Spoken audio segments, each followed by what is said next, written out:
Hi everybody, welcome back to Lee's 1293 build. The engine's on the jig now. I had some problems with the carburettor leaking on it quite badly, so I've changed the carburettor now.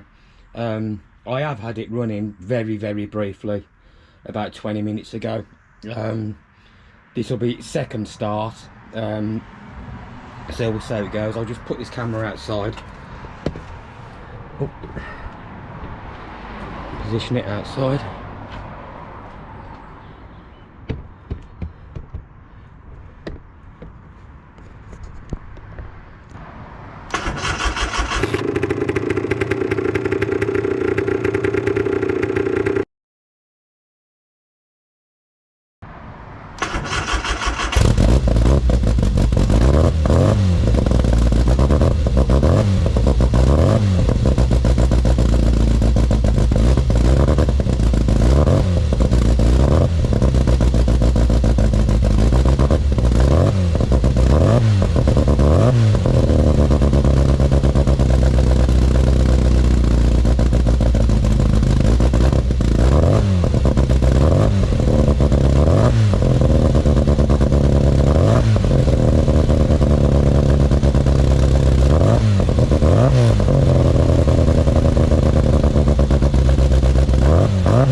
The carburettor's nowhere near set up, so I didn't want to run it for too long.